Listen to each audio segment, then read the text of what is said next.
I am jacked up about this episode that we have today. It is Wednesday, August 20th, 5:09.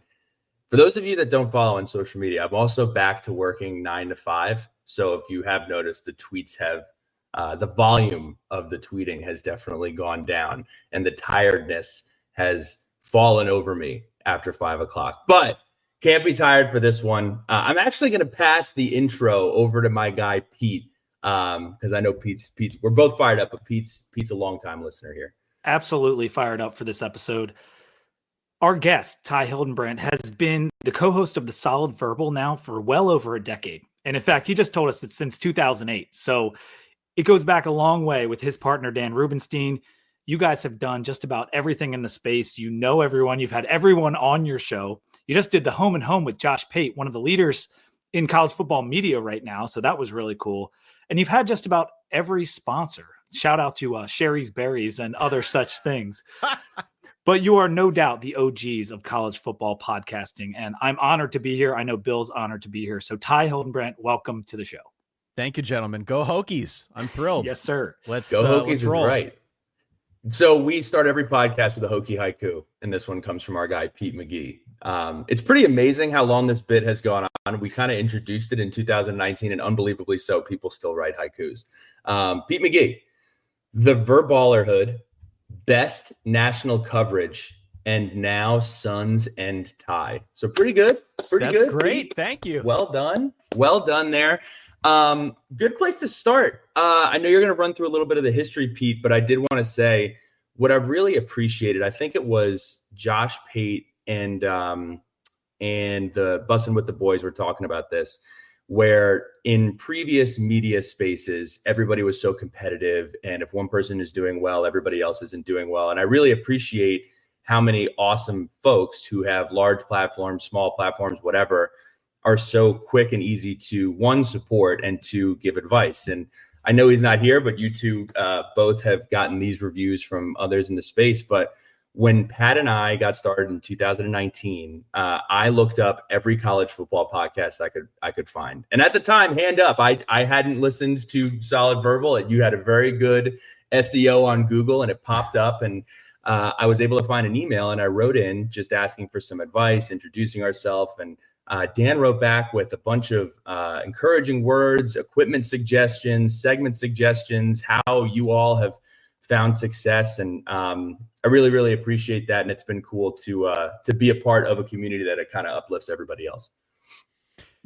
Yeah. I mean, look, I've been doing this since, the show, The Solid Verbal, since 2008, but I've been podcasting in some form since 2003, quite literally before there was the word podcast. And along the way, there have been maybe 8 separate occasions where I thought podcasting as a medium was going to die. And so for me, for us collectively, it has always been, I think, our practice to do whatever we can to support others who want to get into it. We were kind of first in this space by happenstance. It was never intended to be really much of anything. It kind of turned into something over the years, but we've been about as supportive as others as I think you can be. We're always willing to kind of offer advice or do whatever we can to help others who want to get into the space. I guess you could be competitive with it if you really wanted to, but that's just not really who Dan and I are. We're competitive with ourselves to try and make the show better, but in terms of helping others out, or we, like you said, we know everybody in the space at this point.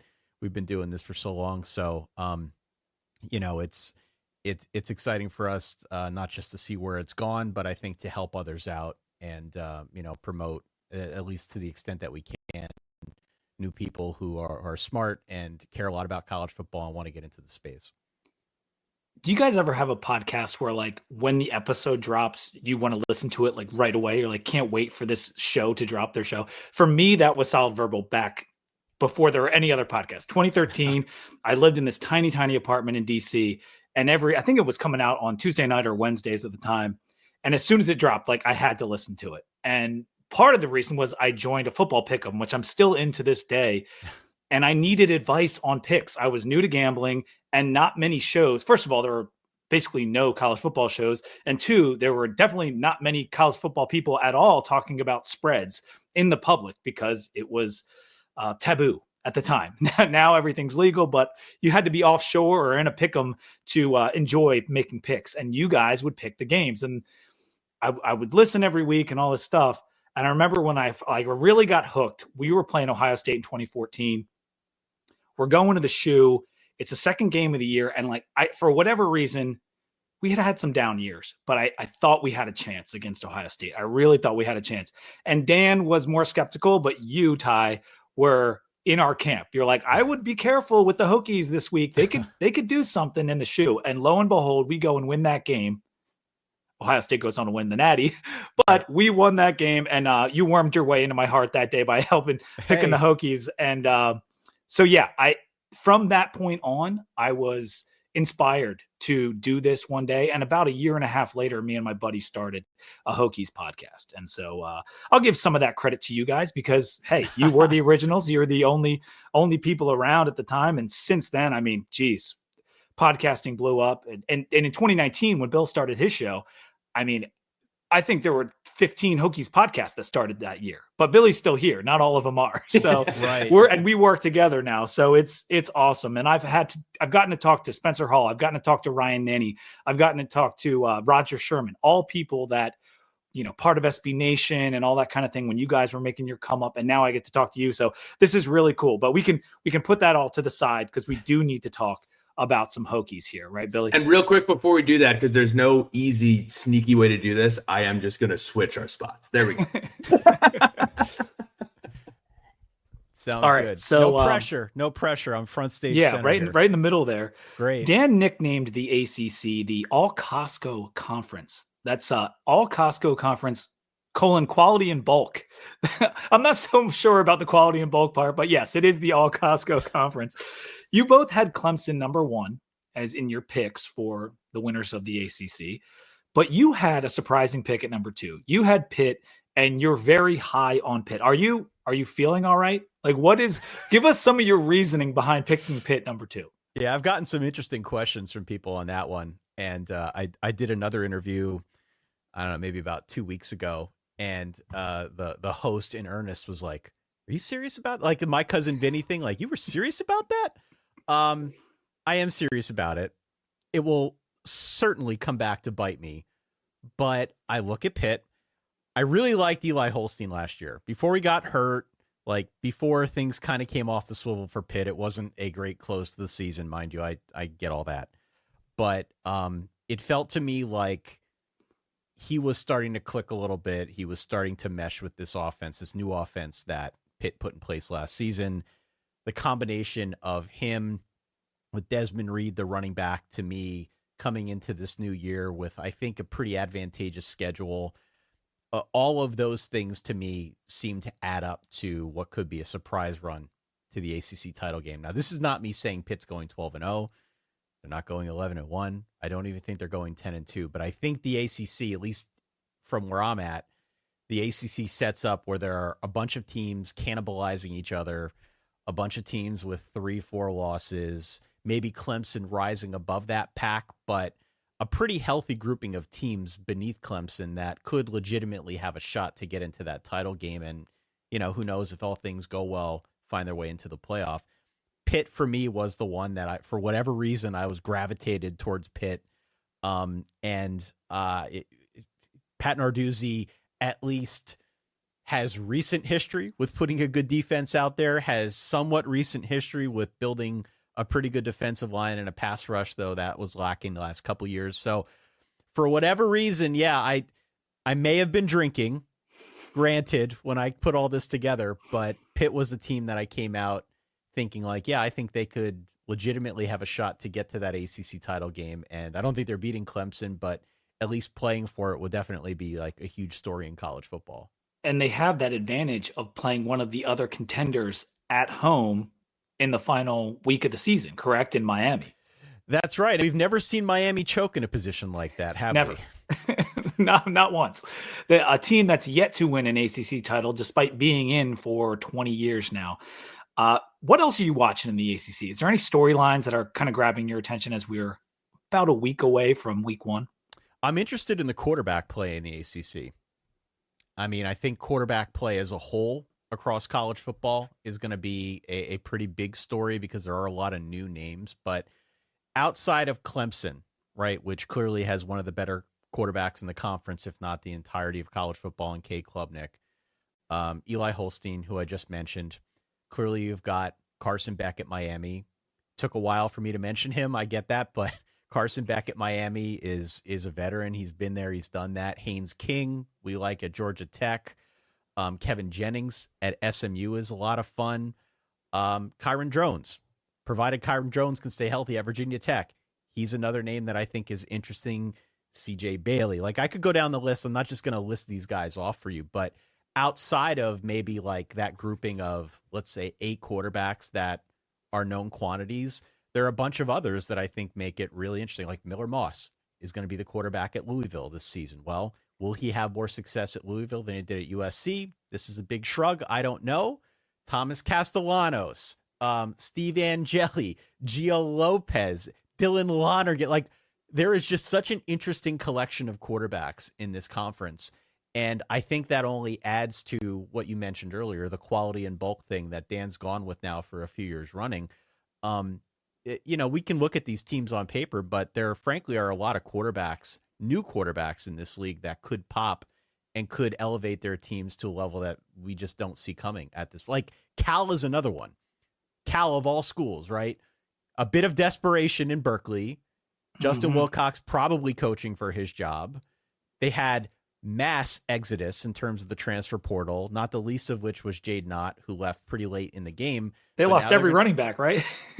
Yeah, I mean, it's not a great setup, but now they're starting a 5-star true freshman who had like a cup of coffee with Oregon before transferring down to Cal.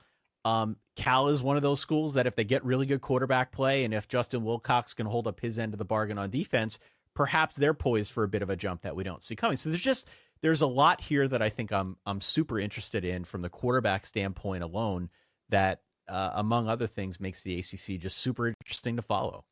It really is very similar to the Big 12, just the Big 12 doesn't have a Clemson. No. Even Mensa over at Duke. Like, there are so many teams that can just be the surprise team this year in the ACC. No, it's going to be an interesting year. I didn't really have a point other than that. That's okay. I think this is what I was going to say. At ACC Media Day, it was plastered on every single wall. They said it is the league conference of quarterbacks. Yes. Now, the thing that's funny is going into this year, yes, you definitely could feel that way, but there have been some years where you're like, the quarterback in the ACC is going to be quarterback play in the ACC is going to be pretty unbelievable, and it's fallen on its face a few times. 2 years in a row. 2 years in a row, and like NC State has kind of been the leader in that category because they bring in Brennan Armstrong, they bring in McCall, and both of them didn't work out. And I'm not picking on NC State, but Van Dyke at Miami a couple years ago, Jerkovich goes to Pitt, falls on his face. I mean, the list goes on. And you had guys emerge like Haynes King, like Cade Klubnik, but we didn't know necessarily what they were going to do this past year. And now they're back. So is this the year that they fall on their face, or do they live up to it? Hopefully, for the ACC's sake, to give them some of that quality, we need some of these quarterbacks to hit this year. Yeah, and I mean, like,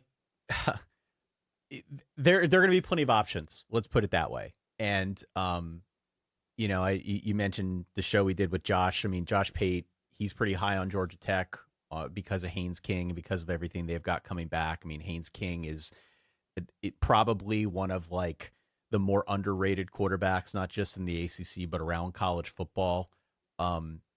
Anytime you've got a guy like that on your squad, there's an opportunity to knock off some of the giants, to maybe take your team to heights that you wouldn't otherwise expect.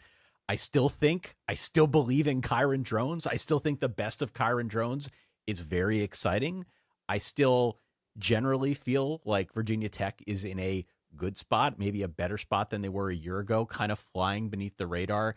You've got a bunch of guys throughout this conference in particular that, to the point, if they pop, because it feels like there is a fair amount of parity, it's really anyone's guess as to how high they can go. And it's not even to say that Clemson is that bulletproof. Like, I'm really high on Clemson this year. I like this team a lot. They're my preseason number one team. I think I've got them going to the national championship game. But let's not confuse Clemson with the team that has been rock solid and bulletproof over the last couple years. I mean, the way they closed last season was pretty exciting. And I think it's easy with all that they've got coming back to feel good about what could be in store for 2025. But like, there's a pretty like decent chance here that Clemson could find some tough sailing as well here, and maybe not rise to that level that everybody. I mean, they could lose week one.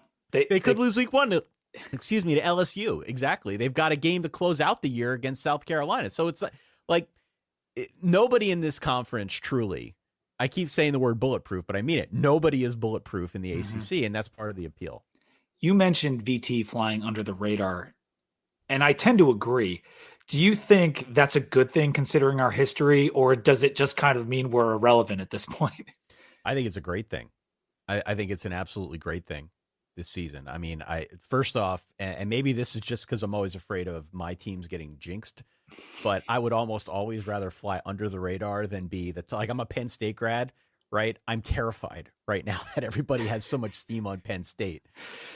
So yeah, I would much rather be in this situation. I mean, you look at the year last season, and I think there are definitely things that you can build on. Like, was it 5 of their 6 losses were by one score?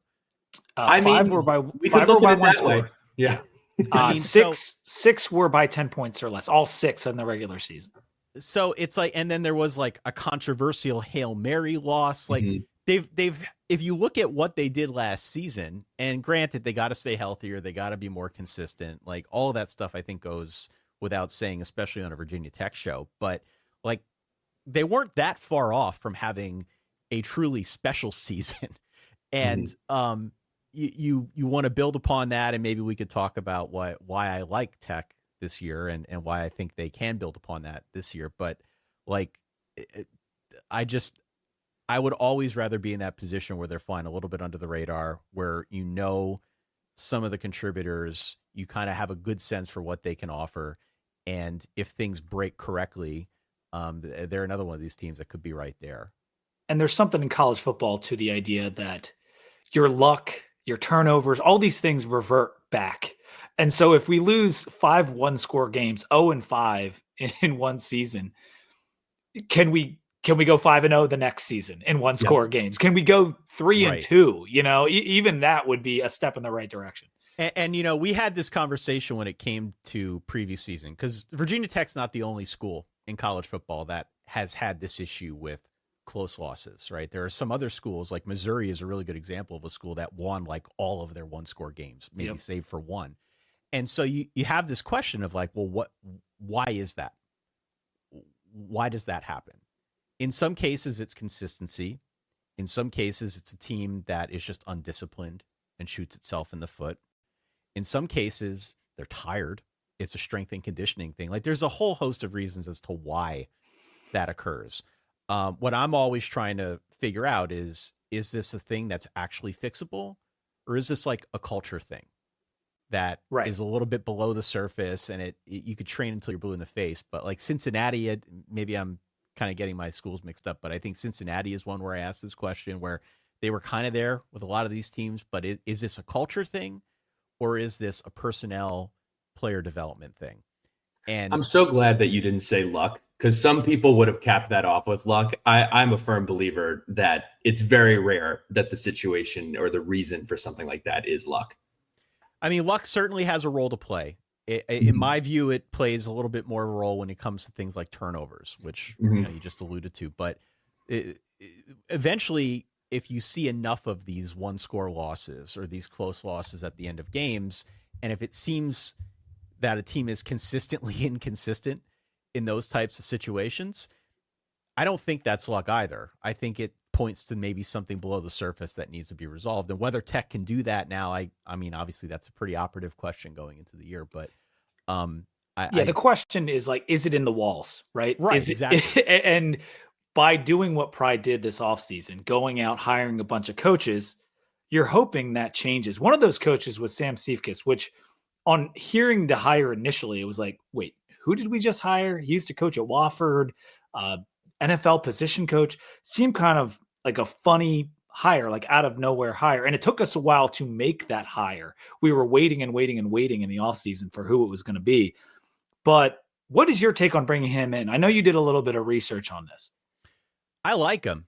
I really do. I mean, he's a young guy. He's 33. He's like an up and comer. Was a defensive coordinator at Wofford, yep. Yeah, and you mentioned like position coaches at Vikings and the Cardinals in the NFL. You know, has something of a knowledge of the linebacker position group given his previous stops. I make the joke on my show all the time about defensive coordinators who come in and say they want to be aggressive and attacking because they all say it. That's sort of the joke. But this guy definitely, I think, fits that mold. Based on what I've been able to find out there, and again, I've seen only limited amounts of the tape of his defenses, but it seems, and it's always going to look a little bit different than where he's been. Absolutely, it seems like it's a rather adaptable scheme. He's somebody who knows how to work with the personnel. He's not going to try to shoehorn everybody into one system. He's willing to sort of work with what he's got, which I always prefer. I don't like the rigid system. I like a guy who's willing to come in there and kind of, play it by ear.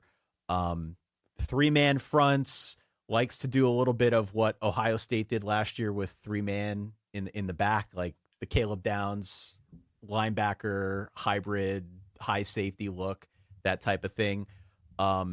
There's plenty out there on how he's willing to like mix and match and put guys in a position that he thinks is going to work based on the opponent and based on what his guys can do, as opposed to just trying to make everything, fit a 4-3 or fit a specific scheme.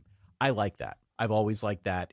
It's harder to do that. It takes, I think, an intimate knowledge of how defense works to be successful at doing that. But by all accounts, again, he's a young guy. I suppose there's still plenty of time for things to come off the swivel, but he's definitely established himself as somebody who's willing to do that.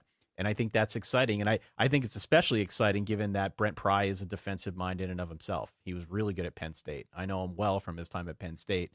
And the fact that he's now given sort of his seal of approval to this young up-and-comer is, to me, that's an encouraging sign if you're a Hokies fan. And he said that one of his former players at Penn State, I'm gonna forget the name, recommended Cephas. It was like a Cardinals player or former Cardinals player or something, and he recommended him. And he has this like football intellectual reputation, does Sam Cephas. And so hopefully that will help in game prep, because that is a huge part of it. And Billy Ray, who's sitting right there next to you, he was all over the strength and conditioning piece that you mentioned. Oh my gosh. And we hired Jared Ferguson, someone that Billy even worked out with back in the day. It was to me the most jarring and obvious problem that we have had the last couple of years is, I've said this for a while now, we played ourselves into shape 2 years ago, and that's why you finished so strongly. And then we didn't play ourselves into shape. We actually got hurt and broke down and then kind of putted our way to the finish line. So I think that alone is going to make a huge difference. I will say, I don't think it would have made a huge difference in Vanderbilt because it was hot and both teams were. It was amazing. The Vanderbilt game was almost a game of attrition. The reason we got back into the game was because Vanderbilt guys were passing out and laying all over the field. So, but flipping over to the offense, just what are your general thoughts? I know that you're pretty high on Kyron Drones when, the good for Kyron Drones is really, really good. And I think one of the things that really affected him last year was, yes, the health, and yes, maybe a little bit of the scheme, but I think trust was a huge part of it. I don't think that he trusted his offensive line. And we can talk about how talented the wide receiver room is. I'm not saying the wide receiver room wasn't talented, but Jalen Lane was used not correctly. There are NFL coaches that are saying it now that he's in camp and he's going to be a contributor for the Commanders now. And there were other talented players on there that just didn't pan out to what we expected. So I'm like tentatively agreeing with you. That's why every time I listen, it's you, it's Josh, it's Dan. When people talk about the Hokies, they're talking positively. And I'm like, okay, this isn't in the Virginia Tech echo chamber. Other people are thinking that too. I mean, look, I share the skepticism about the offensive line. And that was a huge problem last season. Now they brought in some transfers this year. I'm curious to see with now the addition of Terry and Stewart if they steer a little bit more into the running game. But I'm not sure what the line's going to look like and if those transfers are going to pop. It's kind of like an entirely new unit. I mean, clearly Brent Pry understood the assignment, trying to beef up along the line and make that side of things better. I really like Terry and Stewart, by the way. I think that was a great just addition. a note on him. He's in a walking boot at practice. He's in a walking boot. I know. So hopefully that's precautionary and not anything too serious, because he was a stud for Bowling Green. He was absolutely a stud. And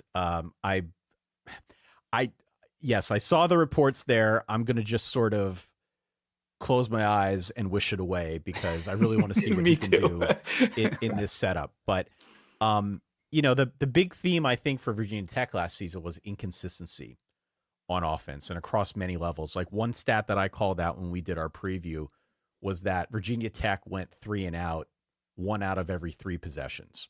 Yeah. Which is a lot. 33%? Are you kidding me? It's really hard to establish any kind of rhythm if you're going 3 and out that often. And so you kind of use that maybe as like a key stat for what went wrong last season, but then you dig down a little bit deeper and Kyron Jones was banged up. You saw some Colin Schlee, like a little bit of Pop Watson. Like there was just a lot that just felt very disjointed last season. So I'm hopeful now with a new offensive coordinator, with a better running back that hopefully isn't too injured, with a better line that, they brought in, I think, enough that they should be better along the line. West Virginia. Right. We're just West Virginia now. And out wide, like Aiden Green's a name that I really like. I think, or am I saying that right? Is it Aiden Green or Aiden Green? It's Aiden Green. Aiden Green. Okay. He spells it funny. I know that. We saw him pop in the bowl game as well. So I just think there are enough ingredients there for the offense to take a big jump forward. I am cautiously optimistic about the running game. I think if they can get that on track, that could make like the whole thing a lot better. So, well, Ty, for the running game though, the difference that I have, I get a lot of pushback on this when I say that I think, and I'm using the wrong word, it's my fault. I say, instead of saying our running back room and our wide receiver room are more talented, because they're not. On paper, our wide receiver room and our running back room are not more talented than they were last year. But our running back room was pretty awful when Bashal Tutin was not on the field. When he came off the field, that's Virginia Tech was incapable of running the football 100%, and he missed some time. The wide receiver room, I can't imagine it's going to be worse than last year. I have a really hard time. I really have a hard time believing that unit is worse. And the last thing, too, on the inconsistency, Ryan Castle put it this way, and he put it perfectly. He said, if you watched our offense last year, it very much looked like we were calling plays versus running an offense. And when Virginia Tech was hitting, it almost looked like they were having to run a bunch of plays to move the safety over a couple of inches. And then they'd be like, all right, now we're going to run this play. And this guy's going to be naked down the sideline. And if you overthrew him, it's like, well, let's start over. Let's do it 12 more times. So that's kind of been the recipe for the last year. They need to find a way this year to establish more of a vertical threat. We have a saying on our show for pickleball offenses where basically everything is in a box within 8 yards of the line of scrimmage. There's not really much of a threat of any explosion plays. I'm not going to say Virginia Tech was a true pickleball offense last season, but we saw a lot of short passes, saw a lot of passes behind the line of scrimmage with this team, to your point, right? If you lose RB1, there wasn't much threat of the run. So I'm just hoping that there's more of a cohesive approach this season. Now, I mean, they made a switch at offensive coordinator. We'll give Phil Montgomery a shot to see if he can do that. But I'm optimistic that with all the changes that they've made, that Brent Pry clearly understood, yes, we need to improve this offense in a hurry. This is not good enough at Virginia Tech. With the guys they brought in, with the guys they have returning, I think there is a fair amount of optimism that, that this could be an offense that takes a big jump forward. So, Ty, looking at Virginia Tech, I always love to get perspective that isn't in the echo chamber of Virginia Tech. Who should Virginia Tech be striving to be in 2025? I think there are. I have a couple. Yeah, I want to hear your thoughts because I have a couple of. I have a couple as well. Well, what are yours? Just out of curiosity. I really think that if you boil it down to 45 to 50 teams are going to exist in the upper echelon of what college sports is going to be moving forward, I have a very difficult time believing that Virginia Tech is not involved in that group. Now, Virginia Tech has not done their job winning on the field and financially supporting their program at the level that they should. It almost feels like, you know, that meme where there's the guy poking a guy laying down on the side of the street and it's like, come on, do something. Right. I feel like Fox, CBS, and all of the big television networks look at Virginia Tech that way. It's such a good product when it's good. It's such a great fan base. It's located in the state of Virginia. So I think the fans, there needs to be a little bit of a coming in the middle. The fans need to understand that the days of 2000 to 2008 don't exist for Virginia Tech anymore. And to be transparent, they really don't exist for a lot of programs anymore. And it's because the teams that are going to be winning 10 plus games, 9 and 8 is the new 10 and 11. Josh Pate said that on his show, and I truly believe that. You really will want to be competing for an opportunity to get a swing at the axe in the college football playoffs. So I think there's that side of it. And then the other side of it, there are a lot of people who are like, well, we'll just get relegated and be JMU. I don't think that that's in the cards. So I'm curious what you think. No, I mean, look, I think clearly a 6 and 7 year is not what Virginia Tech wants. And that is not what, from afar, not having gone to Virginia Tech, not being a Virginia Tech fan, but from afar, that to me is not the Virginia Tech that I grew up knowing and loving. So there is clearly room to grow here. And I think the fact that they're in the ACC, to the earlier conversation of it having a lot of parity, there's a real opportunity, not just for Tech, but for a bunch of teams in the ACC to build up and legitimately have a shot to get into the conference title game, be into that playoff conversation. I mean, it's there for a lot of these teams. It's there right now for a lot of these teams. We allowed a G5 team to come into our conference and go to the conference championship game in year one and go undefeated in conference play in year one. So yeah, there's opportunity here. It's there, right? So I think there is enough upward mobility right away in the ACC that you don't have in the Big Ten. That, I mean, even though Indiana went crazy last year, it's still different, right? You're still kind of blocked by like a collection of maybe 3 or 4 teams at the very top. The SEC, it goes without saying, it's the SEC is in a different class altogether. But you know, if you're talking about teams in both the ACC and the Big 12, you know, if you get the right collection of players, if you get the right coach that can put a culture in place quickly, there's I think an opportunity to pop. So who should Virginia Tech be? Like, as you were saying that, the immediate parallel that came to mind was actually what Shane Beamer is doing at South Carolina. Oh. And I don't know if that's like a sore subject or what, but you know, like that's a good example of a school that, you know, has certainly been up and down over the decades, has had some really good years, some really bad years, but right now they kind of find themselves in a position where they've got a really interesting collection of players. It's a team this season that's young, has a brutal schedule, but you just sort of know they're going to find some way to put a good product out on the field and be part of that conversation late in the game. I think Virginia Tech in the ACC anyway could be a much better version of that, you know, where you've got the right collection of guys. If you can find the coach that you believe in, maybe it's Brent Pry, maybe it isn't. I guess this season will be pretty pivotal in that conversation. But Virginia Tech could absolutely be that kind of team in the ACC that is, again, maybe not back to where they were at like the turn of the millennium, but they could very much be in that conversation year in and year out with a chance to pop and be in the, you know, upper crust of the ACC more often than not.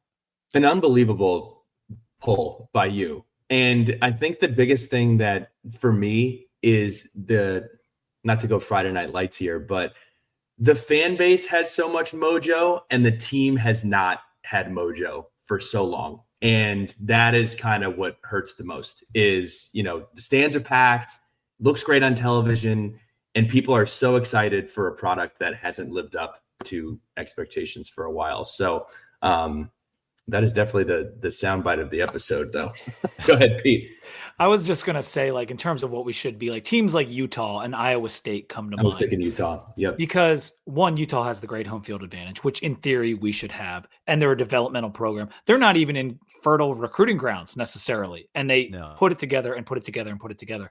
And Wiz or Whittingham and Beamer, Frank Beamer, like there's some parallels there in terms of just the way they built their programs and whatnot. And then Matt Campbell at Iowa State and the job he does, and their fan base is like as dedicated as ours, like they show up and they're 57,000 or whatever it is strong all the time.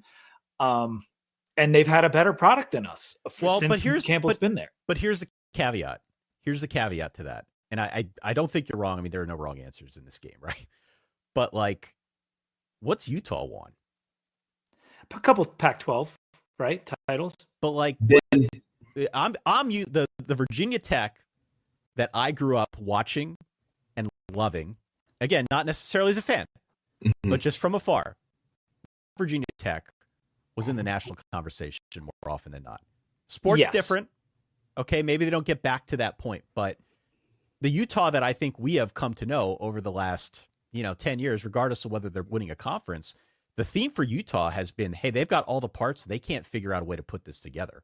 I don't want to be that team. Now, maybe Virginia Tech has been more that team lately. I mean, if you think about our BCS era for the most part, Ty, that's what we were. Yeah, I get it. Go to a BCS bowl game and lose the game. But I don't want to be that team that constantly has the ingredients and can't put it all together. And Iowa State just had its best season ever. I know. And they're definitely doing a good job under Matt Campbell.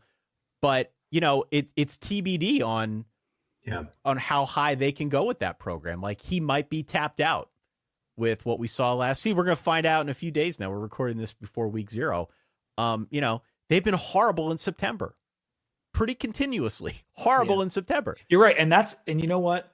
What you've just said is what has happened to the Virginia Tech fan, in that we're pining to be like a Utah or an Iowa State because we have been struggling so bad. The ceiling for us, you would think, because of where we're located, because of our history, is higher than schools like that. But the development and being consistently in the hunt and, fan support and all that stuff, like that's the stuff that I see the parallels, and I just want us to win more. And we have not won more since really 2011 back to 1995. There was a couple years in there with early Fuente, but it's been a tough road to hoe or whatever. It's hard. It's hard.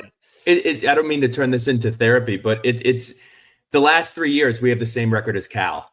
We've had 3 seasons where we've won 9 games or more since 2016. So when you look at a Utah and you look at an Iowa State, or hell, even an Iowa, and you're like, wow, that team has been consistently above average or good. We have been consistently pretty bad to below average, which is why I guess you kind of, Pete, it's almost like you're falling down and you're reaching for one of the ladder rungs as you go. And Iowa and, Utah have been those rungs as we fall down. And they're really like, what they're doing at those 2 places, I think, is really admirable, because at one point that's what Blacksburg was. Just a place that you cannot win. It's never going to happen until Frank Beamer did it.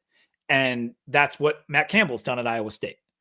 Let me put it to you this way. Instead of trying to fit Virginia Tech into somebody else's,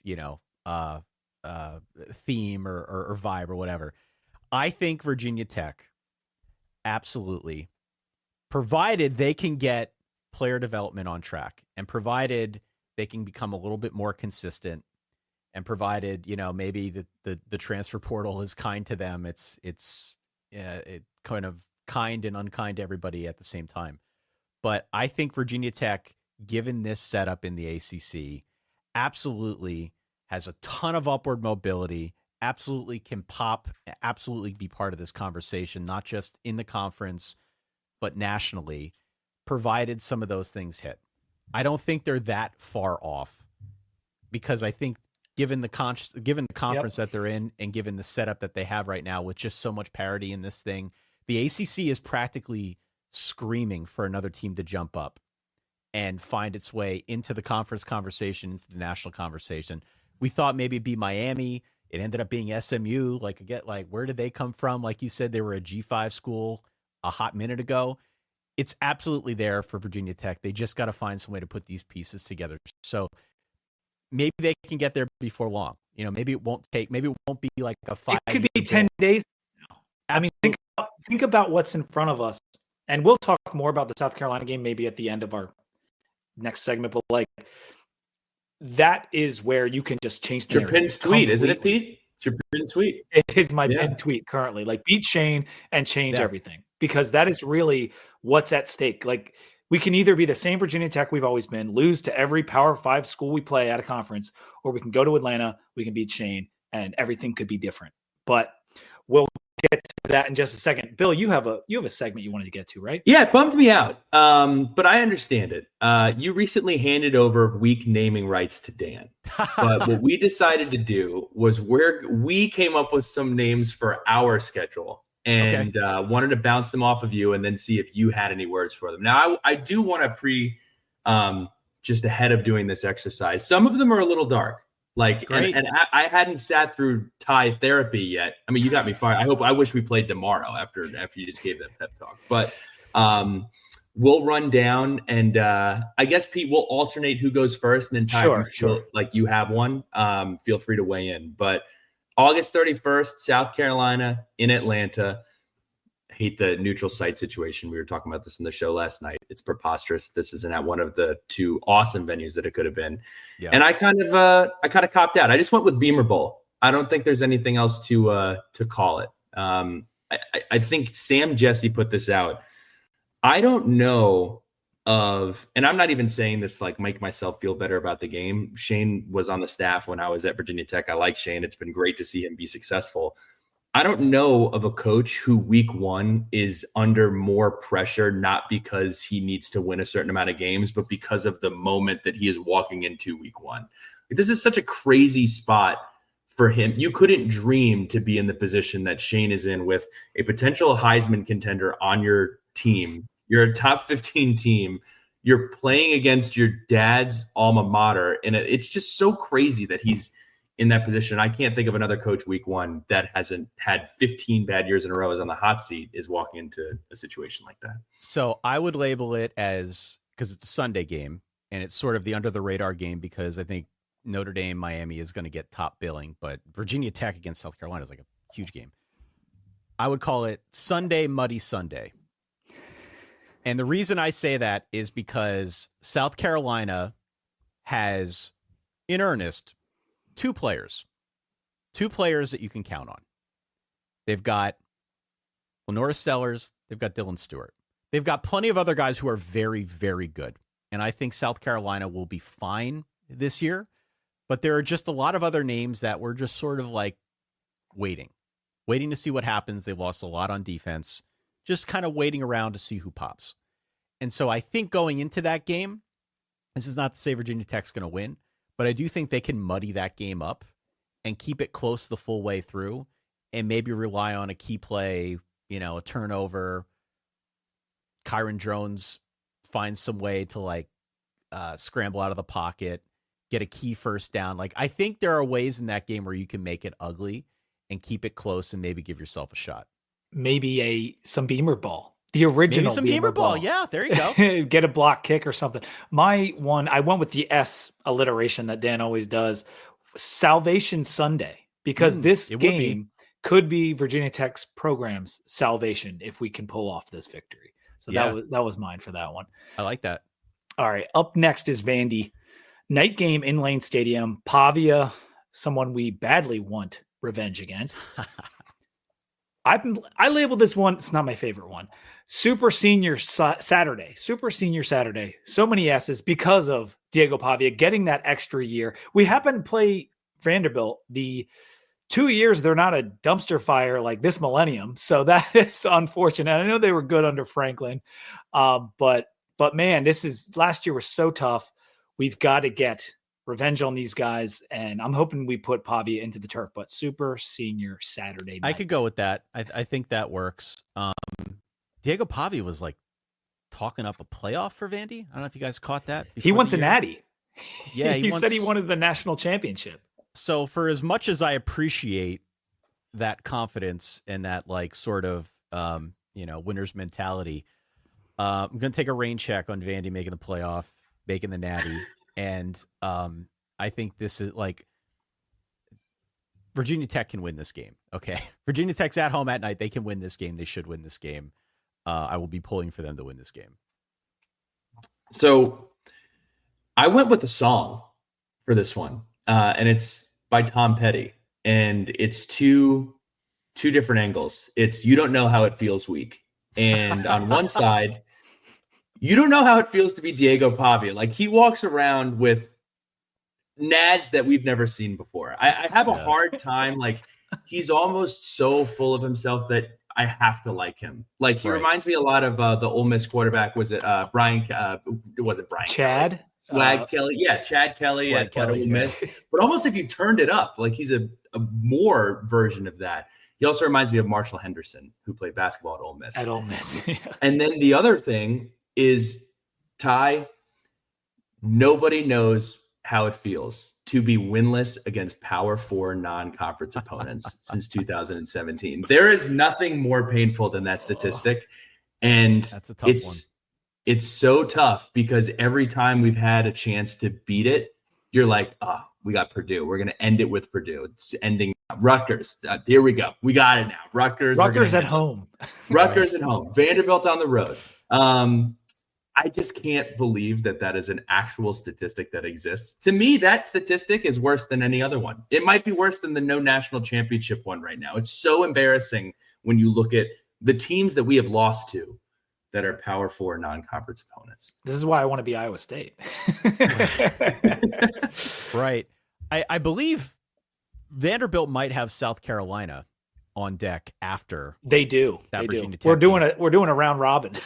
Yeah, so it's I don't know if that's a look ahead spot. I mean, I suppose a lot depends on how South Carolina fares in week 1 against Virginia Tech, but South Carolina's obviously a ranked team in every preseason poll.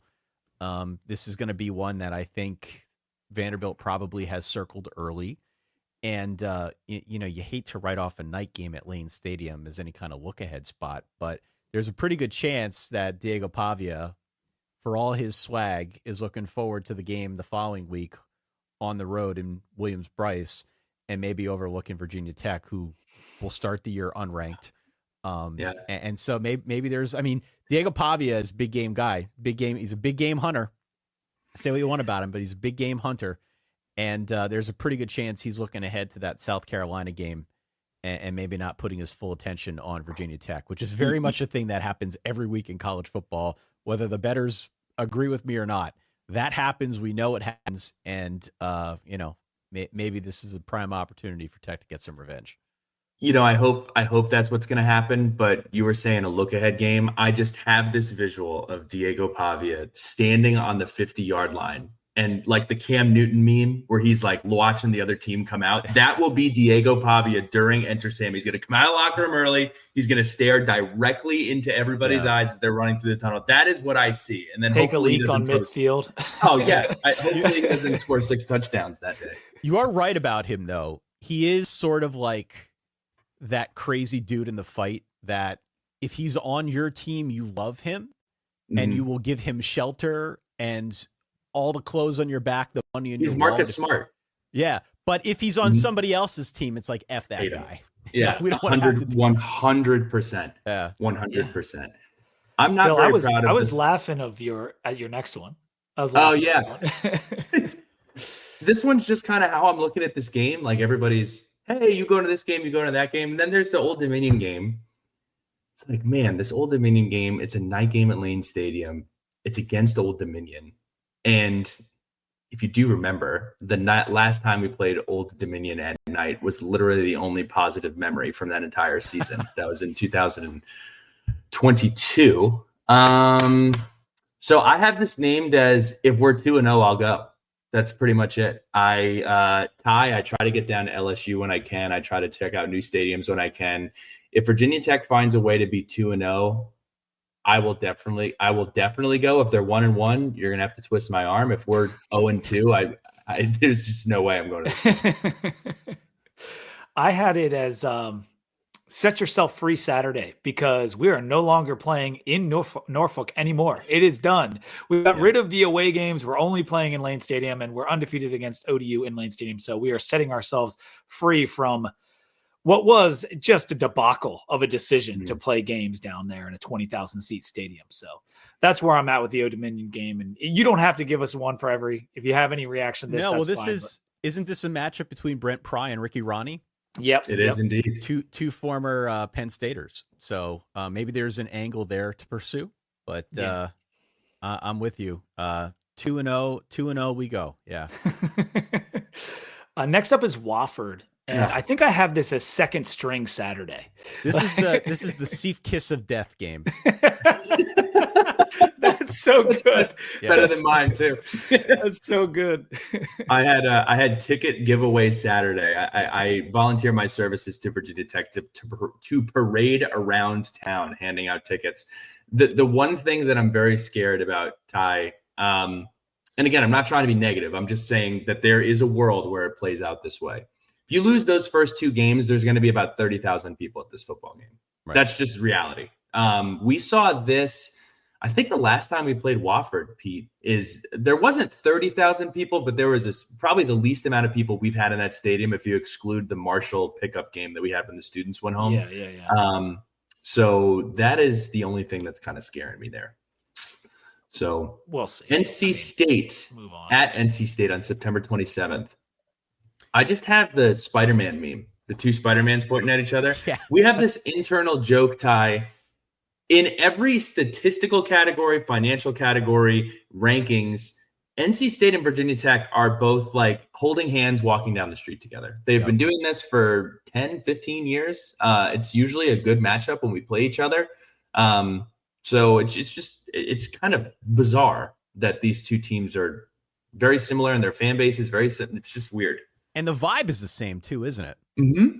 Yeah. You know, I think on both accounts, it's been a story of, hey, we should be doing better. Like what's going on here? Dave Doran's been there forever, but Brent Pry not nearly as long. But it's in both cases, it's like you look at the roster. I mean, we did it with both teams last year in earnest. Now the Grayson McCall thing when he got hurt, that didn't help obviously, but State fell way short of expectations last year, and I think Tech was in a similar boat. So I was thinking like, and I know this isn't the most creative, but like a show me Saturday, just like show me that you can be better. We've got two teams that are both in that camp. I went with Billy's line of thinking. I called it same Saturday because we are very much the same. But you could go like ag school something, cattle Saturday. I don't know. You could go somewhere down that line of thinking, but we are very similar to them. And I mean, in Athlon, it's 49 and 50. In Lindy's, like every single place you look, we are right next to NC State. Okay.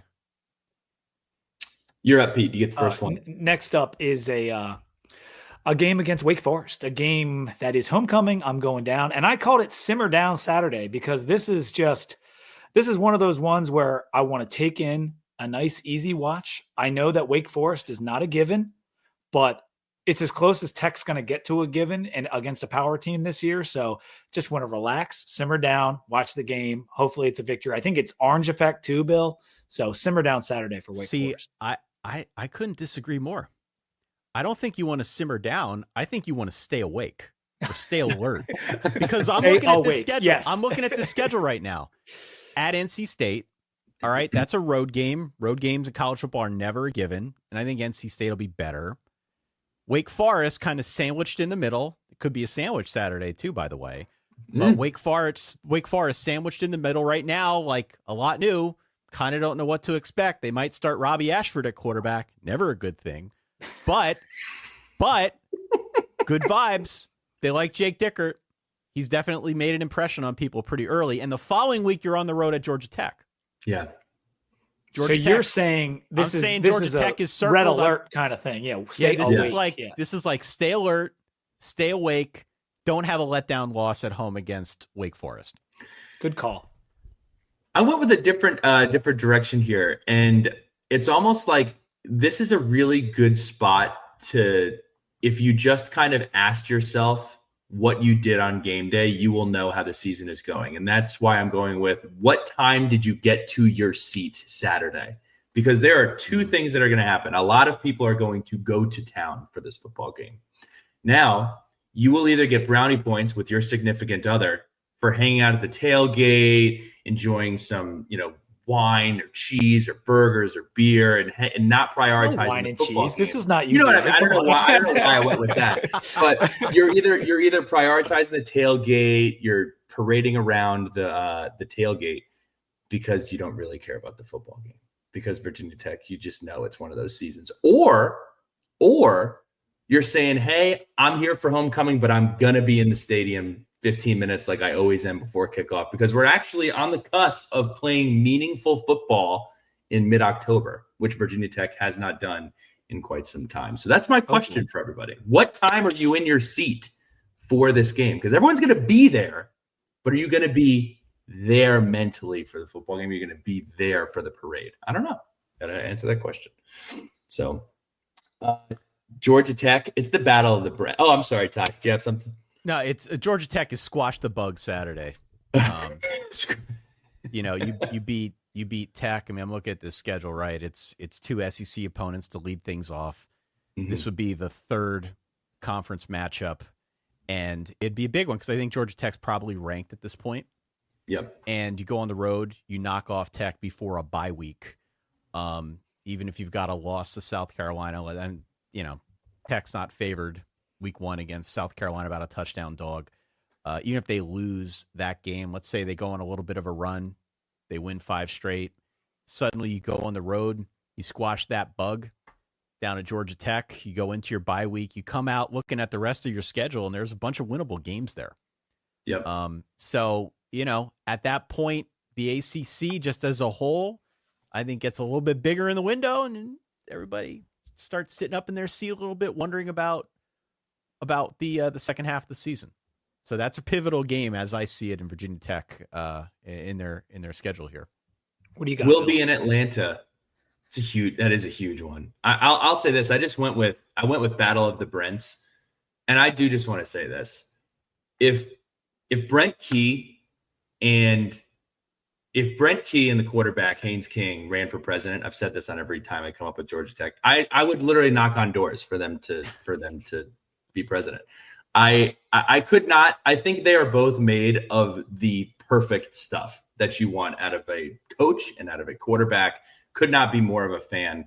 And I'm just. It's hard to find a coach that can go 7-5. So yeah, I agree with you, Billy. Brent Key deserves a lot of credit with all that talent he had last year. They deserve those rings that he gave the team after. I love that we're gonna the rings were a tough look. I completely agree with you on that. But we will. I'm excited because we're going to learn a lot and settle a lot of debate this year. And the Georgia Tech debate, this is a big spot for it. So that's what I went with. I went with Battle of the Brents. I called it Strap It Up Saturday. This is an important game down in Bobby Dodd, and we used to have those slobber knockers with them when they were running the triple option. And I still hate playing Georgia Tech because of it. And Haynes King, you get a little bit of that flavor. You get a little bit of that option flavor, the way he runs the football, and he's a bruising quarterback. And maybe at this point in the season, he is a little bruised up. He is a little battered because he's going to be taking hits. The October 11th, like week 6, 7, whatever that is, that's prime territory for like checking ESPN.com a couple times on a Saturday morning to see what Haynes King's status is. So, there's a pretty good chance with the way that they're going to rely heavily again on him this year that he's going to be a pretty consistent name on that injury list. Yeah, and their offensive line isn't quite as good as last year. It was very, very good last year. And so strap it up Saturday. Next up, we got Cal, right? Yes, that's the Friday night against Cal, national television. In honor of the movie, it's Freaky Friday. That's what I'm calling this one. Jamie Lee Curtis is using all of her assets to get that movie promoted. And I am staunchly in the camp that this could be a Freaky Friday. I don't want it to be, but if Cal comes into our house and makes it a close game at all, I'm going to be freaked. Yeah, I went with the same direction you went, just a little darker. I have it as Black Friday. because if the season works out, it's kind of crazy. Ty comes on the Virginia Tech podcast, and he's been by far the most positive that we. I mean, we're both positive, but yeah, we are laying it on a little thick here. It's just I'm trying to avoid, because here's the deal: if Virginia Tech is having a less than ideal season, and then October 23rd rolls around, this game isn't even hit on Saturday. Like, you can't hide it at like noon at 12, and it's like, it's not a good Virginia Tech team. I'm not looking forward to being in any type of situation where my friends that I grew up with from New Jersey are texting me and saying, "Damn, I just watched you guys lose to Cal." Like that. Why do you have to go there? Why do you have to go there in your mind? I'm just saying, like, that. I have actual nightmares thinking about that being a reality, because I've gone through that exercise a couple times. Like, I had my former high school teammates texting me, is like, "Damn, you guys just lost to ODU." I was just watching. Those are the worst texts. I think after we lost to West Virginia at home a couple years back, I woke up to like 200 texts, and it was. And they don't watch any games. They just saw you on national TV, and they're like, "Who do I know from there?" "Oh, Pete. Let me ruin his Sunday." Yeah. Oh, I've only got a 7-hour drive back to New Jersey. Yeah. Let me enjoy these 200 texts from my buddies. I think there's a chance that Cal is checked out by the time this game happens. I hope so. And I'm glad you guys reminded me that it's a Friday game. I was thinking if it were a Saturday, we would call it Songapulatelli Saturday, because Cal's new quarterback is their 5-star freshman, Jaron Keave Songapulatelli. I've rehearsed that many times over. I think he is probably going to be the star of the show for Cal this year. As I said earlier, Justin Wilcox is in a bit of a desperation mode, trying to cobble something together this season. Traveling cross country to play in Lane Stadium at night on a Saturday is not a great recipe at all for where Cal is at right now. Even though they were a fun story a year ago, that's just a really bad setup. So I think what I'm going for here is, if you stop the quarterback, who will have a little bit more seasoning by that point in the season, I think you stop the quarterback, you're going to win that game. I will say, Pete, under Coach Pry, the last 2 years, night games in Lane Stadium on non-Saturdays have been quite a bit fun, actually. Syracuse 2 years ago, Boston College. I mean, we've had some fun in Lane Stadium on national TV games. Most of the games that we should win at home, we win, and we have done it convincingly. But if there's even a slight question, like the NC State game a couple years back, like, we lose. But if it's a game we should win, a lot of times we win the game. Let's move to Louisville. I went with quarterback whisperer week. You got Jeff Brom on one side, and also this is the most overused word in college football. It's amazing because they don't really use that in the NFL, but everybody's a quarterback whisperer in the NFL and the NCAA. But you got Jeff Brom, you got Phil Montgomery going against each other, two quarterbacks who people are like, show me something. I'm excited for this. I'm excited for this ball game. November 1st, it's going to be crisp. Louisville could be competing for a playoff spot. Anything is possible in this week. So this game is going to be 31-30 somebody. It just feels that way to me. It could be. And by the way, if you are familiar with Miller Moss's body of work from his time at USC, it probably would be 31-30 Virginia Tech, because they were not good in close games at all. He had a lot to do with that in his time when he was out there playing for Lincoln Riley. So this should be a good game. Like, again, to the point, like the Virginia Tech, Georgia Tech game on October 11th is huge. But if Virginia Tech, finds some way to emerge from that week, the bye, the Cal game, then Louisville will be a pretty big one at that point in early November. So I think it's close. I think it'll be a fun game. It can't go like the Louisville. It can't go like the Louisville. You remember, Pete, where we had like an 8% chance to win the ACC in 2023, and we went and played Louisville. And I don't want to say we quit because I hate throwing the Q word around. I don't like to throw that around. We lost that game like 38-3. That was tough. They were in our backfield all day that day. I'm just going with the Bourbon Bowl. This is the first time Louisville's coming to Tech since they joined the ACC. And we both love bourbon. Obviously, they have a little bit more credence to that, but Virginia Tech fans love their bourbon. So this is the Bourbon Bowl. And I don't feel great playing against Jeff Brom, but it should be a fun game. And I'm hoping, because of what's going on their defensive side and hopefully some more success for the Hokies on offense, Ty's prediction could come true. let's move to, we have a bye, and then we play Florida State down in Tallahassee. I'm calling this one 6-win Saturday, because this could be the 6th win for either of these teams, meaning bowl eligibility. Now, it's taken us to the last week of the season several years to get to the 6th win. But if we are having a better year and Florida State is having a better year than they had last year, which I have to assume they do, this could be 6-win Saturday. It's funny because I took the same recipe. I said it could be this situation for either one of these schools. I have it as interim Saturday. Either one of these teams could be on. See, I went positive. You went the other way. I'm not. It could be either one. Like, yeah, the amount of variance that there is with Florida State, like, it's so crazy because you look at it and you're like, man, this team was in the playoff a year ago, and you're like, wait, there's a guy who's 5'7" talking trash about every single team they're playing. Like, I have no idea what they're gonna do. So they're one of the most peculiar, unbelievably odd teams, I think, in the country is Florida State. So I don't know what to expect. November 15th, we're playing at Florida State again because we reshuffled the ACC opponents thing. We should be playing this one at home, but nonetheless, I'm going with interim Saturday.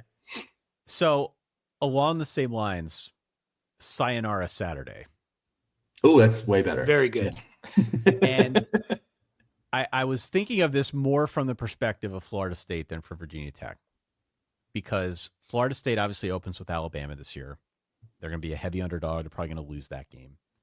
But the rest of their schedule after that is a bunch of winnable games. They play Miami at home. Okay, that'll be a tough one. They play Pitt at home. I like Pitt a lot. I think that'll be a tough game. But on the road at UVA, on the road at Stanford, I think there's a real chance that if it doesn't come together quickly for Florida State, they drop one of those games that right now we're penciling in as just an easy W. Yeah, maybe it's on the road at Virginia. I don't know. But there's a chance. They've got Virginia Tech a week after they're on the road at Clemson, which traditionally has been one of the biggest games in Florida State's Great schedule. point. Yep.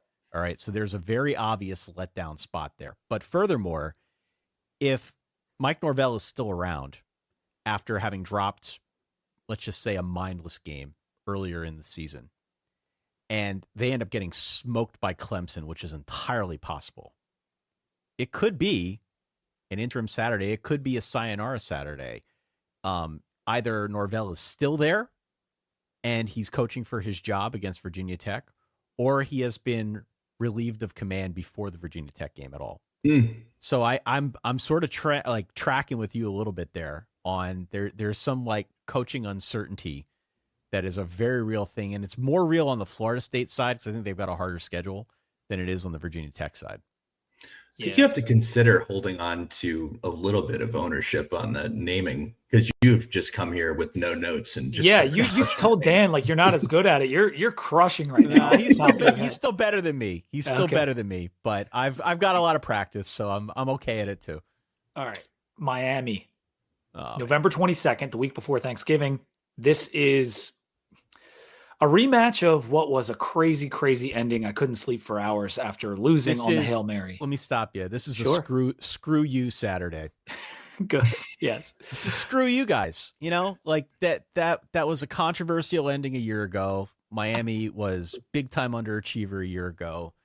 Had a credible offense. Cam Ward gets drafted 1 overall. Like, there's a lot to build on, and maybe this team will be better, but screw those guys, man. They still, like, what do you say, 20 years in the ACC, they still haven't won anything?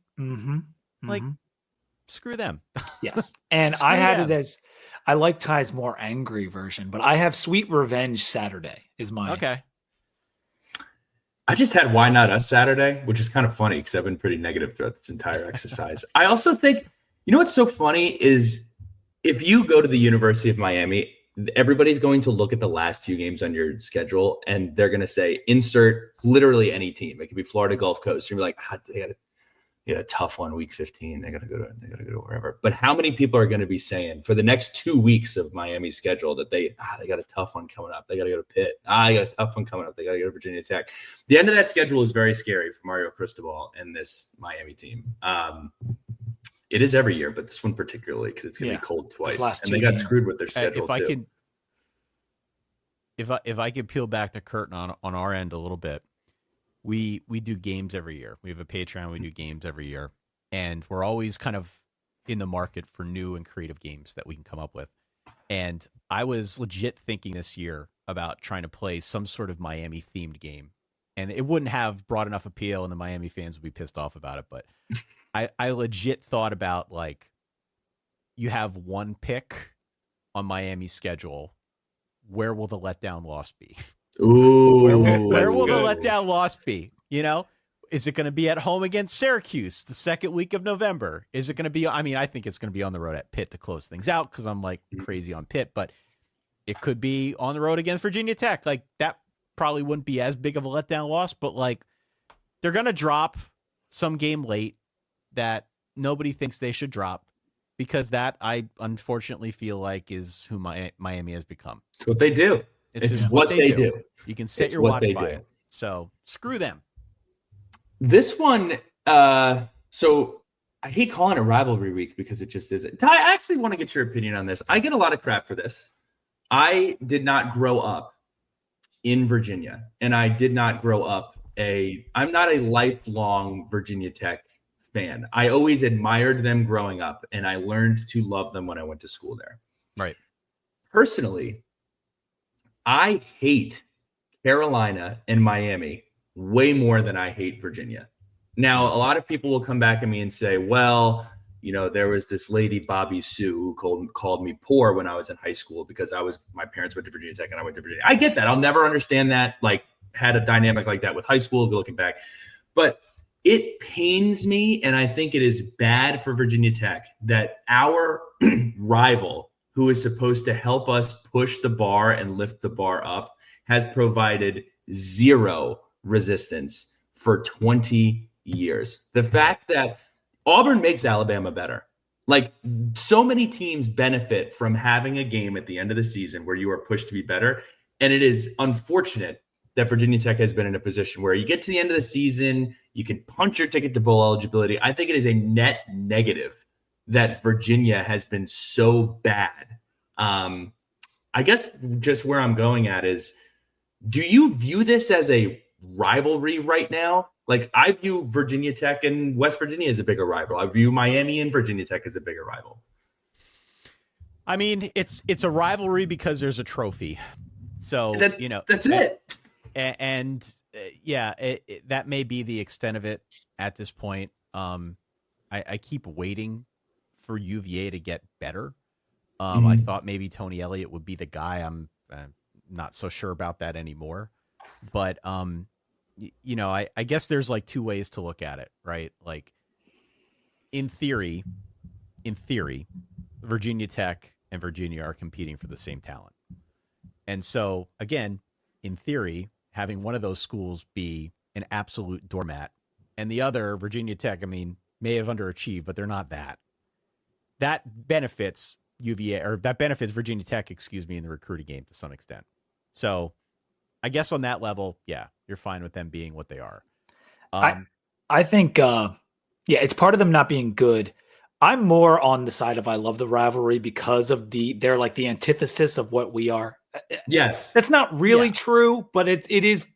They are kind of like that. They're an Olympic sports school, a basketball school for 1 year. And then we're the football school, and we've always been the football school as long as I've, been at Tech and post Tech.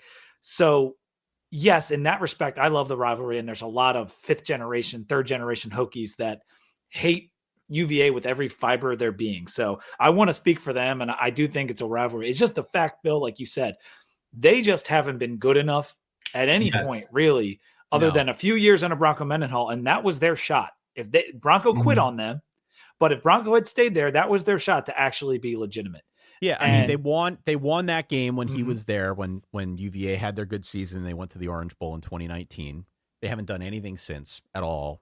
Before that, I think it was like a 16-year drought, something like that. 04 or 3, something like that. Yeah. I think I'm looking at the thing here now. Yeah, 03 when they won in Charlottesville, but that was the only other time, like, in our lifetimes or in recent memory, it's wild. They've actually, been competitive with Virginia Tech. Some of those games have been close, I guess, but there are a couple nail biters for sure. These are two programs that are, in a much, much different place. So I guess from the recruiting standpoint, yeah, it's okay that they have been where they're at. They're not really competing on the same level for Virginia Tech for talent. But I always tend to agree that you want your rival to, like, even if they're your rival on the day of the matchup, you still want them to be fairly significant because it pushes you, it makes you better. It certainly makes for more interesting fodder down the stretch. Like a good example of this would be Ohio State and Michigan. Yep. Now, they hate each other. We know this. But I'd be curious if you asked Ohio State people, if you asked Michigan people, do you want your rival to go like 1-11 every year? I've asked this. Casey is a huge Ohio State fan of ours, and he goes, I want Michigan to be as good as possible when we play them. If they could be undefeated to have one loss, I want that. He was rooting for them against Alabama in the bowl game because he's like, I'm going to root for a Big Ten team. And I think that's, I mean, some people might feel differently, but my hunch is that the majority of people kind of fall into that camp where it's like you hate them when you're playing them. Maybe you hate everything they stand for. And, you know, maybe this is like the worst example because it's the most charged rivalry in college football right now. Mm-hmm. But I still think you want your rival to at least be good enough to give that game prominence. And if nothing more, to boost your schedule, boost your strength of schedule down the stretch, and, you know, maybe give you something a little bit more to play for. And you could make the case, Bill, that UVA being as bad at football as they are is the reason why Witt has to go beg the Board of Visitors for money. Because if they had been better, we wouldn't be the last place publicly funded institution in the ACC. Because if UVA it beats us last year and we lose, Brent Pry's probably gone. Yep. If it like there are all these ramifications to them being bad. If they are better at football, we're probably a better funded program. Yeah, I completely agree. And I'll backtrack off of saying, are they our rival? I would say more so there are other teams in this conference that I just hate more. And it's Miami and it's UNC. Yeah, I hate Miami. Yeah. I do love that there's the yin and yang. It's funny. My father went to Ole Miss and hates Mississippi State. And then somebody pointed out to me, they're like, you're an Ole Miss fan? Like, Ole Miss is basically the UVA of Mississippi. Now, I don't know what the UVA of Mississippi necessarily means. But anyway, my name for this one is I fall into this trap every single year. I when we go into this game, we played at Charlottesville. It is must go for me. The town of Charlottesville, say what you want, rocks. And everybody from Virginia Tech is there. And you can go get a nice the girlfriend can go get a nice fancy coffee in the morning. The leaves look nice. I mean, it is a must go after Thanksgiving for me. So it's just talk about how great Charlottesville is week. That's what I have. Loser goes home Saturday because if Brent Pry loses the game, it probably means we're not having a very good season, and he could be going home in terms of being fired. Mm-hmm. If Tony Elliott loses the game and they don't go to a bowl, or they're just 6-6, because the UVA fans are saying he needs to win 7 or 8 this year because of the schedule and its ease. So this could be a loser goes home game.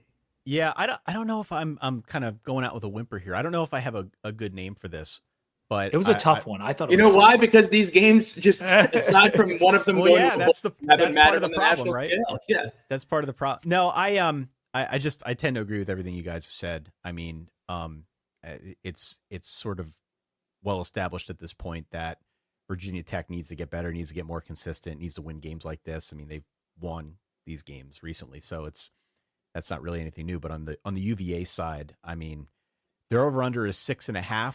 I understand why, because of the schedule, but I just feel like this is a program that's kind of flailing. It's been flailing for a while. The Tony Elliott experience has never really materialized into what Tony Elliott was as an offensive coordinator elsewhere.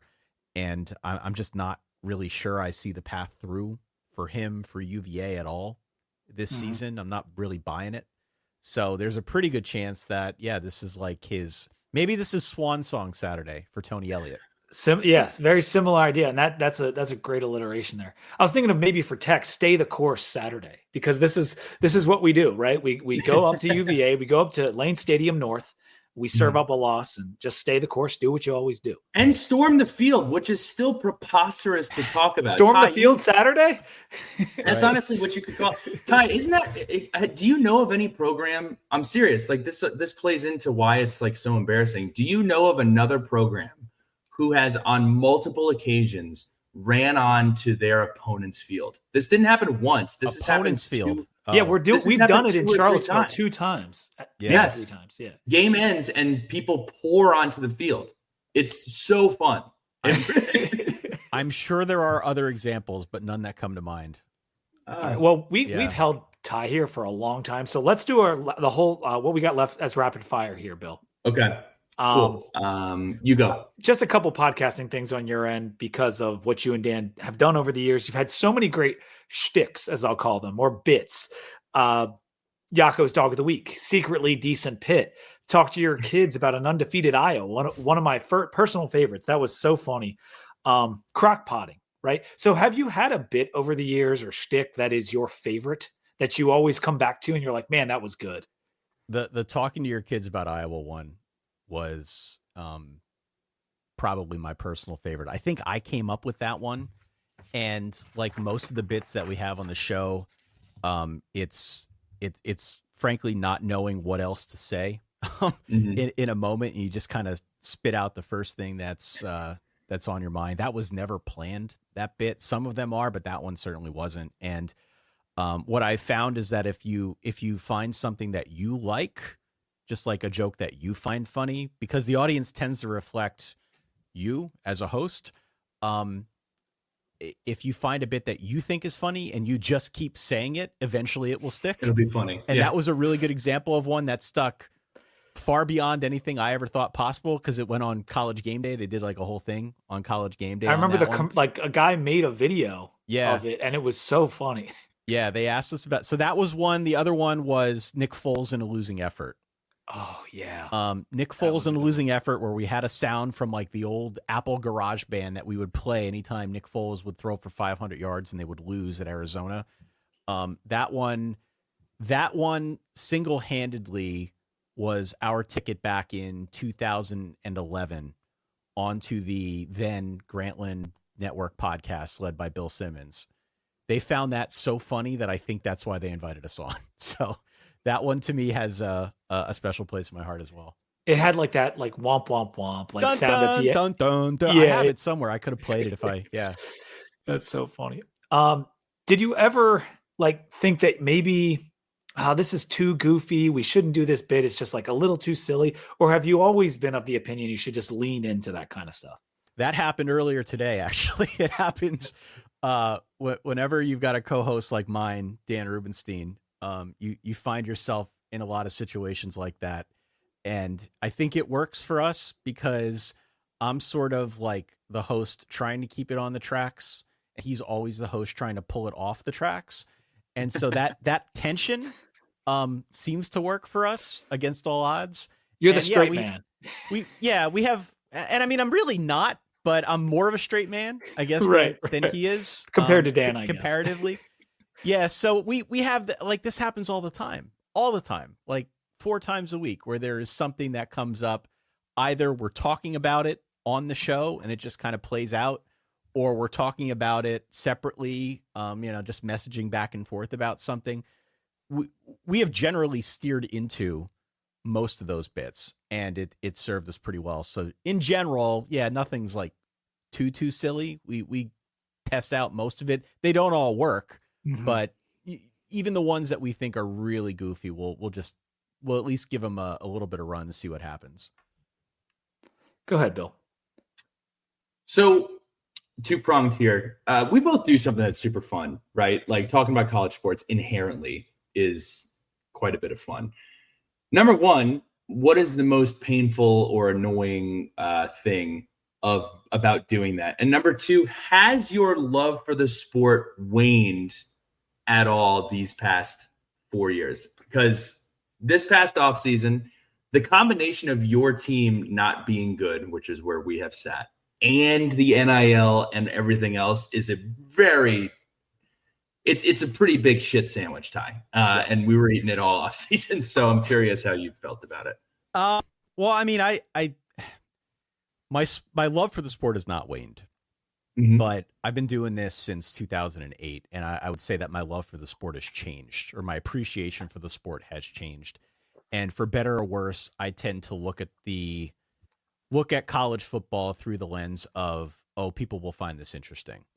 Not necessarily trying to do clickbait videos or anything like that's not really what we do, but I tend to look at things a little bit more through that lens now than I did at the start of all this. So I think to that end, there have been a lot of interesting bits of college football over the last 4 or 5 years, right? With NIL and the changing conference alignment, with the changing playoff structure, with just the utterly insane arguments that we find ourselves in every year down the stretch over strength of schedule. Like all of these things, I think if you are a college football fan or if you're a sports fan are at least interesting. And so we have seen more of those types of stories over the last couple of years. And I love that because that makes the job a lot easier. But from the standpoint of doing this and talking about college football and what I love versus what I don't love, I don't love the fact that so many of the people who listen to us religiously come at it from your perspective. And I don't know what to say to make those people feel better. Like we have Pitt fans who listen, right? Pitt was in a situation, now, even though I'm high on Pitt again this year, Pitt was in a situation a couple of years ago, right at the beginning of the whole transfer portal craze and NIL craze, where they lost Jordan Addison, their star receiver, to USC. And that left a lot of Pitt fans emailing us wondering, hey, are we like the Montreal Expos now? Are we going to be the farm system for the rest of college football? And it wasn't just Pitt fans. It's Iowa State fans. It's a lot of G5 fans out there. I don't love being on the receiving end of those emails, knowing that I don't really have an answer for those people to say that it's going to get better and that this whole thing is going to blow up and it's going to go back to the way it was. Like the sport is forever changed at this point. And I think it's a really hard thing to come to grips with if you find your program on the short end of the stick. That part has not been fun, because we generally take like a really optimistic view and we're trying to have fun with this, and we are silly more often than not. But I can't really shine that turd, you know. It's tough to talk people through that one. I will say I have heard people go this route. I just can't imagine myself going this route. Even if Virginia Tech stopped playing football tomorrow, I would be sad, but I just, there's no way that I would just be so turned off by it that I'm not going to turn the television on Saturday. And you know what? I'm with you, you know, not just because I do this, but just I love college football. It's just kind of in me at this point, but it has been surprising to me, truly surprising to me. And I kind of expected that we would get emails that struck that chord of like desperation and wanting to walk away from the sport as a whole. I expected we would get, I didn't expect we would get as many as we have. Wow. And so that to me has been really, really eye-opening and kind of a bummer, because, you know, if the sport is turning people off, if your team is turning you off, that's one thing. But if the sport as a whole is turning people away from becoming fans, or, you know, encouraging them to, I don't know, watch the NFL more or something. Who knows? That's soulless. I don't think the sport is in danger of dying, but that's not a great formula. No. Well, I would say this, the sport is so important to the culture of America. Like that sounds hyperbolic and silly, but it truly isn't. No, it isn't though. It isn't like, silly. Yes. So that's why it's so important that, for the lack of better terms, the people who are guiding the sport are intentional with the way that they do it. And I also think, guys, we think this about our world politically too. Like, oh, this is the worst it's ever been. And in college football, like this is the worst it's ever been. People were saying this in the 70s. There's always been have and have nots, and people worried about their program, and programs go away and new programs emerge. So in that respect, like maybe we're just living through a very tumultuous time in college football, but there are still things that are so great to have a real playoff after 50 years, 60 years of never having one. Growing up without having one, like it's pretty cool that we get a 12-team playoff and we get that debate going into the 12 teams. I tend to agree with you. I've always been a playoff guy. I am not a 28-team playoff guy like Tony Petiti, who apparently ate the wrong mushrooms the other week. But like I've always kind of been of that mind. But again, there are a lot of people who they look at it and they say, well, it's devalued the regular season. You know, ultimately the fabric of this sport is the haves versus the have-nots. And even though the nots tend to be loud and despondent and hate the fact that that is becoming more and more the case with each passing day. That constant tension and that constant possibility of taking down one of the blue bloods is what makes this whole thing go. Yep, And, for sure. So when I see fans kind of on that end of things checking out and spending their time otherwise on Saturdays, that to me is like, I mean, what are you doing? I don't even know what you would do. I don't know what I would do. I don't know what else I would do. No, I mean, it's just in us at this point, right? It's kind of hard to imagine anything else. We're on the addicted part of it. So we're not speaking for all of America, but we can only speak for the college football fans who have a sickness. The last one that I'll give you from my end is Pete McGee, who wrote the haiku. He also asked this question. I love this question. Many have said that Virginia Tech being relevant is good for the sport. What are Ty's top 5 teams that are good for the sport when relevant, who are not relevant right now? Who are not relevant right now? Yes, who may be down. Okay. So are we including Virginia Tech in this conversation? As one of the 5, sure. Yeah. It'll lighten the load for you. To give us 4 more. Yeah. No, I mean, Virginia Tech, I think is an obvious one. And it's just not just because I'm on a Virginia Tech show with you guys, but I think it's better when I'm used to Virginia, like the college football that I grew up watching. Virginia Tech was always relevant, and so it's weird for me that they're not. It's weird that we're talking about them as like a 6-6 team. I don't like that. So yes, Virginia. I'm going to put Virginia Tech in there. Florida State right now is kind of not relevant, and I think a relevant Florida State not only makes the ACC more of a talking point, but it absolutely is crazy in the state of Florida if you've got 3 teams that are constantly at each other's throats. So I think I would include Florida State in that conversation as well. Let's see. Another one that comes to mind, if I'm talking in terms of the Big 12, I actually think West Virginia is an interesting answer. Again, maybe this is just me showing my age a little bit and calling back to like the days of Pat White when Rich Rod is back. Rich Rod V1. But like some of the best days of West Virginia, Major Harris playing for a national championship against Notre Dame back in the, like, I don't know. West Virginia is like such an odd spot potentially for like a monster college football program. And we saw a little bit of that back in the day. We haven't seen it recently. So I would like to see Virginia Tech get back to a point where they're a little bit more relevant. Otherwise, like, can I give you one to see if you agree with it? it? Go, please. USC. I was literally just looking at USC right now. Okay. I didn't want to steal it from you, but like, you play them every year. I know you're a Notre Dame fan. In addition to being a Penn State grad, you're a Notre Dame guy, and you play them every year. There's some talk of maybe that rivalry disappearing, which would be awful. Right. USC, when they were rolling, I hated them so much, which proves like you want them to be good because you like to have those villains. Yeah, I mean, it's not that they're not relevant, right? It's just kind of on a different scale. USC's a bowl team, right? At worst, they're a bowl team, but I think we're used to USC being a lot more than that. And it's just kind of confounding to me that they have not figured out a way to get their act together. They have such a hotbed of talent out there. Part of the reason why I'm not high on USC this year, and I know everybody's doing this to some extent, they're going down to get smaller school guys. They're looking around to G5 programs, in some cases FCS programs to plug holes and add depth and make the team better. But like, is it not a red flag to somebody else that USC is going to like New Mexico to get a starting running back? And I said that on my show, and I had a guy comment to me, well, no, he's not going to be their starting running back. They're going a different direction. Yeah, the other direction is they went down to like a junior college to get a starting running back. This is not the USC that I came to know. I knew like Reggie Bush and Matt Leinart and all of these absolute killers on the college football ranks that were not small school guys. They went to USC, they stuck it out, they played, they had a great career. There was like five stars in the backfield. Yeah, it's so like again, college football has changed. It's not necessarily a bad thing to have a small school player in your starting lineup. Oregon's going to have a starting left tackle from Nevada.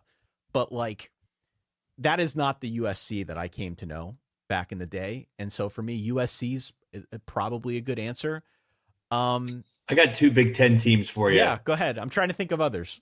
I was going to say the obvious next choice to me is Nebraska. I think Nebraska not being good for so long and just falling off the table has been disappointing. And the other one that's weird is just you stumble across this logo. Like we were doing the over-under thing the other day, Pete, and it's just weird that Michigan State went from being so consistent for so long under D'Antonio, and now they're like an automatic win for the top 7 teams in the Big Ten. They're going to be fun this year, though. They're going to be. You think so? Yeah, they're going to be. They're going to be one of those teams that just like pisses everybody off, and they're exciting on offense. Probably very inconsistent. Defense could be an issue, but Michigan State is, I think, in an interesting spot now, and Jonathan Smith will build them up before long. Nebraska's a good one. The one that we're missing is Wisconsin. Yes, and they're not going to be good this year. No. Well, they just got it doesn't matter how schedule. talented. Yeah. I was going to say it doesn't matter how talented they are, or how good of a job Luke Fickell does. The schedule is absolute murder. I'm not certain that they're better. I think they're adapting their offense now in a way that makes a lot more sense than what they tried the last couple of years. But even still, I'm not. Is there a G5 that we're not thinking of? Like, is there a G5 team out there that, because some G5s have moved into the P4 and is now, so UCF isn't a fun option anymore because they're in a Power 4, right? Like, but is there a G5 team still that when they're good, it's really fun? Well, like the best of Memphis was always a lot of fun, but Memphis App State haven't maybe been bad for long enough. Yeah, Memphis never really played defense, and so they like in this. I guess, new iteration of college football where there's like a G5, potential for a G5 team to get in. What about Stanford? I mean, Stanford used to be. Well, they're not a G5, but yes, Stanford. Well, no, I was saying in terms of the other schools, Stanford is a school that was unbelievable. The first Shaw years were great. I mean, Shaw was so good there for a while. But if you're asking me, which team is not relevant, that when they're relevant. Yeah, they're not. College football is better. Yeah. Stanford's like a beautiful campus. Stanford was a great story, but I don't think of Stanford as a school that if they're relevant, they suddenly make things better. It's not. The students there don't ever care. Even when they were good, they didn't care. Yeah. You need a team with a passionate fan base, like a G5. Like when App State was really rolling, App State's a really good answer for this. That's a fun place to go see a game and all that kind of stuff. So, but they have only been down for a couple years now. They beat Texas A&M like what, 2 years ago, 3 years ago? Yeah. They were bad last year though. Yeah, they were. It's a huge changing of the guard. They're going to be an interesting story this year because like the whole thing is new. Everything's new. They stripped it down to the studs. They're starting over with a new coach. Who's talking a big game, and they all do the thing where they think they're right, like we're ready to win now. They're not ready to win now. Okay, they're just not. But App State's an answer there that I think is kind of interesting, and it's really off the beaten path. And this is not to say they're a blue blood. This is not to say that most of college football would agree with this answer. But if we are looking at the G5 ranks, Fresno State is kind of interesting to me because like the Mountain West in and of itself is like a really interesting conference. Yeah. There's like a lot of crazy stuff that happens out there. And right now, I think we're looking at this all too often and we're just penciling Boise State in. It would be nice to have kind of like an actual competitor in the Mountain West as opposed to Boise State. And Fresno maybe could get, they're starting Kurt Warner's kid at quarterback who's been at 3 schools in 4 years or something. Oh, yeah. Wasn't he at Tulsa last year or something like that? Or like he was at Rice Temple. Rice. Yeah. So it's like I'm not crazy about what they're going to be this year, but I think let's put it this way: the Mountain West is better if a school like Fresno is able to be competitive with Boise. Well, there's good news there because last night our handicapper friend Colby picked San Jose State to potentially crash the playoff. So that was one of the more wild picks we had from the show last night. So yeah, it would be nice to see someone step up there. But the history with Fresno too, have had a lot of good players, a lot of good teams. Kalen DeBoer, right? Yeah, anytime, anywhere. Yeah, absolutely. Jake Hayner. There's some, and going back to the Carr days, right? I mean, way back. Absolutely. I think that's everything that we have. Ty, this was great. I appreciate you taking the time, an hour and a half, over an hour and a half. Too much time. We apologize for keeping you so long, but it was a lot of fun.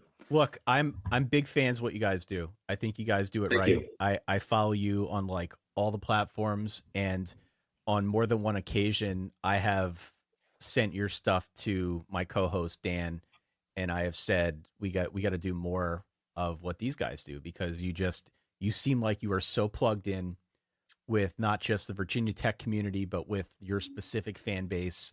That's really hard to do.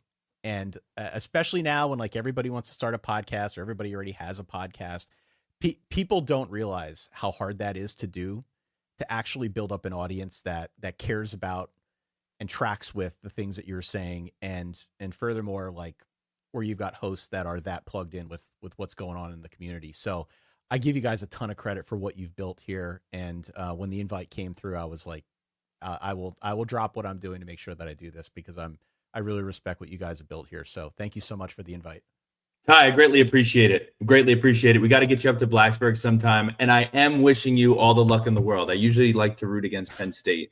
But I do hope you guys get it done, because you guys have been in, if there's an upper echelon of hell, I feel like Penn State has been in it for a while. So yeah. I would like to see you guys get it done. We will be sure to link your show in the description and everything else. Please check them out. They do a fantastic job. And hopefully we can do it again sometime, Ty. Thank you very much. Anytime, guys. Thank you so much. Thanks, Ty.